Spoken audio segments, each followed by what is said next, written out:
Hello students, this is Professor Ibamari. I wanted to come on and do a quick video, maybe a little bit longer than quick, to discuss your final paper and what is expected of you. As you'll see here, I have the levels of evidence table up. I want to make sure that everybody understands this in relation to your paper. So let's go through first the rubric for the final paper. As you can see here that you've been given some instructions about what you are expected to do. The assignment can be no longer than 8 pages, no shorter than 4 pages. Generally speaking, you should be able to do this in about 6 to 7 pages, and this is a literature review actually of the 5 articles that you chose and have been approved as primary sources for your final paper. Let's go through the rubric, okay? So looking at the beginning here in the introduction, as the first thing, you can look at these bolded headers as headers you can use in your final paper. The only header that you should not be using according to APA is introduction. When you do your introduction, there are some very important things that you must include. Not only give us a background of what it is that you are going to be talking about in your paper, but also you need to tell us why this is important to nursing. Why would a nurse or which discipline of nursing would care about this topic? Also, you need to talk about what the concepts are that you're studying in your research paper are. So just briefly defining what it is that you're aiming to talk about in your paper is what is this letter C is talking about here. But one thing that must be made clear is that you have to identify both your PICO question and provide a purpose or thesis statement that tells us what the point of your paper will be. These two things are not the same. As you recall from reading these different research articles through the course of this class, these two things, although they do mirror each other, are not the same thing. So please present these as separate things. Okay? The next thing that a lot of people may have some confusion about is this header, major concepts and themes. So what does this section mean? What are you supposed to do in this section? When you're looking at your 5 research articles, I want you to come up with 3 to 4 common themes or concepts that you found in your paper. So when you did your description and critique of evidence, you would have been discussing the sample, the purpose, the findings of the study, and you would have critiqued, data collection methods or the limitations or anything like that. When you look at your studies, I want you to think about, did they all have a similar purpose? Or did they all find similar results to their research question? Another common theme could be they all sampled the same population or age group. One thing that I want to make sure is clear is that themes does not necessarily mean everything is alike. Themes can be things that are disalike, as in all 5 studies studied a different age group. Why is this important? In evidence-based practice, in order to use evidence-based practice, which is what this paper really is looking at the evidence and trying to make a decision about practice. If the studies that you're reviewing are studying different populations of people, it makes it very hard to generalize, which is a threat to external validity. We'll get to that in a little while, but you're not going to talk about the threats yet. You're just going to identify what those themes are, okay? They all found the same thing. They all studied the same population. They all used the same data collection instruments. Like maybe all of your 5 studies use the same data collection tool, the same questionnaire, the same survey, or the same scale. Those are the things you need to be talking about in this study, or in this section here, okay? Make sure you support your theme with what you find in the studies. So this is where you can talk about, you say the themes are this, and then you show your instructor from the literature that these authors did this, this, and that. Okay? On the critique of research section, this is where you're going to start the process of critiquing. Stating the word rigor is not critiquing a study. In this case, what you want to do is first you want to state your impressions of what are the strengths of the studies as a group and what were the weaknesses of the studies as a group. Maybe they didn't address their limitations. Maybe they have limitations and they only addressed a few. That could be a weakness. A strength could be that they were all approved by ethics committees. They all discuss the application of their study to practice. Those are the kinds of things you would discuss in this section here. A little bit different than the major concepts and themes, because those are looking more at the findings of the studies and how they got those findings. Okay? This is also the place where you can discuss the levels of evidence. That could be one of the strengths. Maybe they all are levels 2 and 4 of evidence. And so those could be strengths of the studies as a group. That could also be a weakness of the studies as a group. It's up to you how you want to relay your impressions of the studies, but that's a good place right here to start. Now that we're talking about levels of evidence, let's go back to this table. The point of using this pyramid here is so that you can identify the level of control a study has used.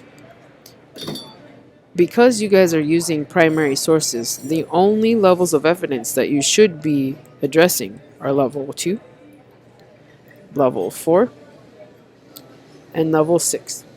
Okay? So, level 2 are those randomized controlled trials or quasi-experiments. Quasi-experiments being those that do not use randomization or control group in their study. So they have everything from manipulation to control, but maybe they're missing randomization, or they have manipulation and they have randomization, but they don't have a control group. That's a quasi-experiment. The next level is level 4. This is where you will be grouping any study that is a correlational study, a cohort study, a case control study, a comparative study, which is what your textbook calls those, a retrospective cohort study. Those are all observational studies. They're comparative in nature. Those are level 4 studies. Level 6 studies are, generally speaking, qualitative studies or descriptive or physiologic studies.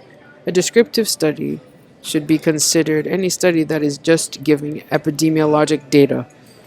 Okay? So I hope this clarifies the levels of evidence pyramid for your use in this paper.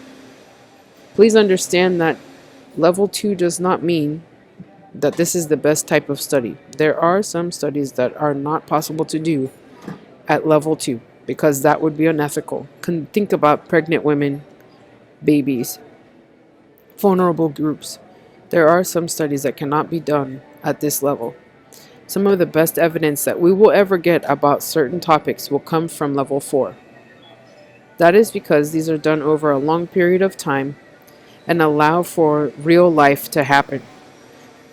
Again, levels of evidence pyramid is just showing you the level of control a study has. The higher up you go the pyramid, the more control, or the more likely the study was done in quotes a vacuum, end quote. The problem with that is that in evidence-based practice, as we know, real life happens. And so, in order to take level 2 studies and put them in practice, we have to make them apply to real life.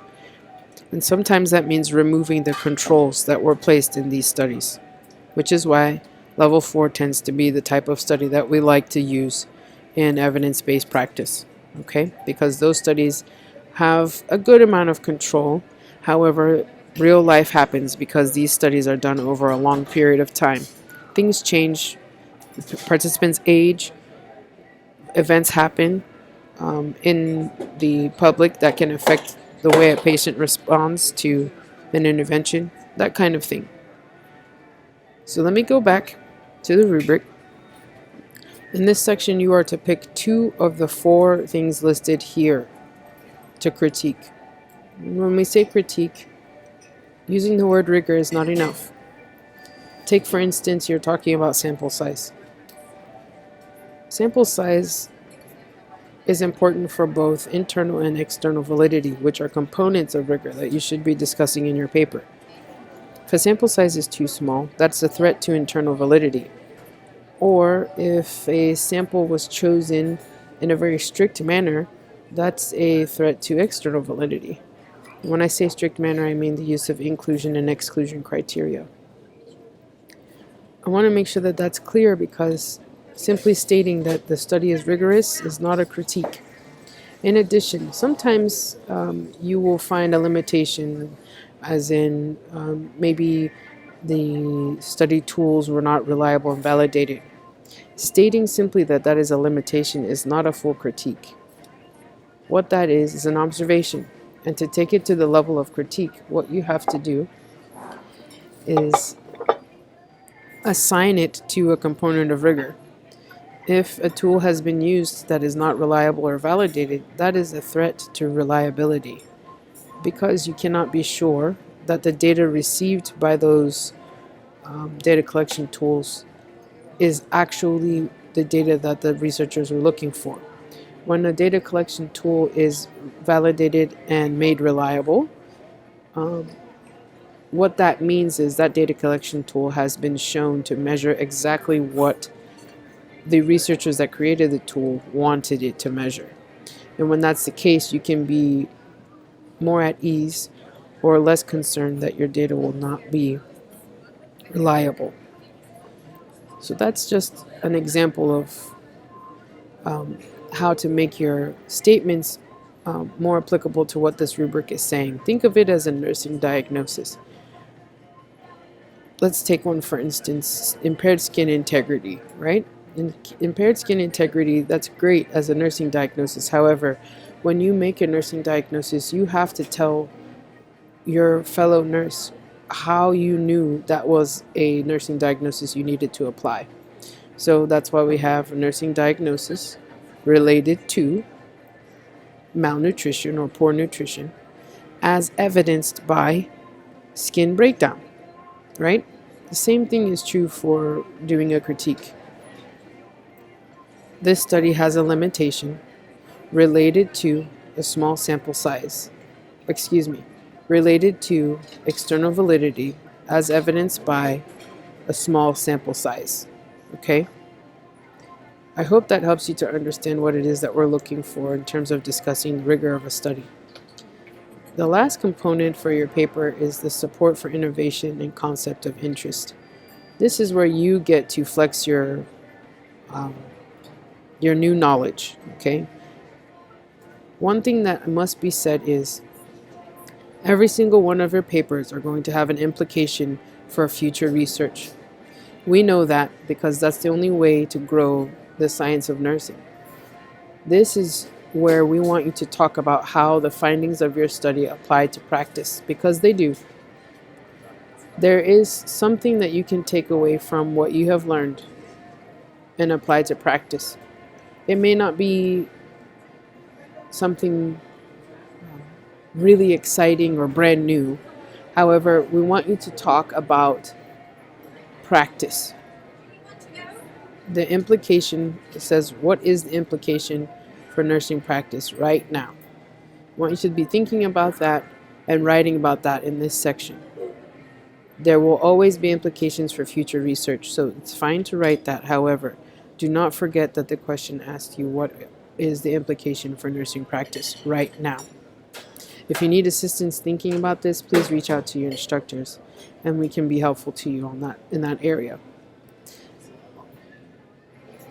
At the end of this here, you see the professionalism of the paper. This is where you'll see things like write this paper in APA format. Make sure it doesn't exceed 8 pages, because that is a bullet point here, and so that accounts for points.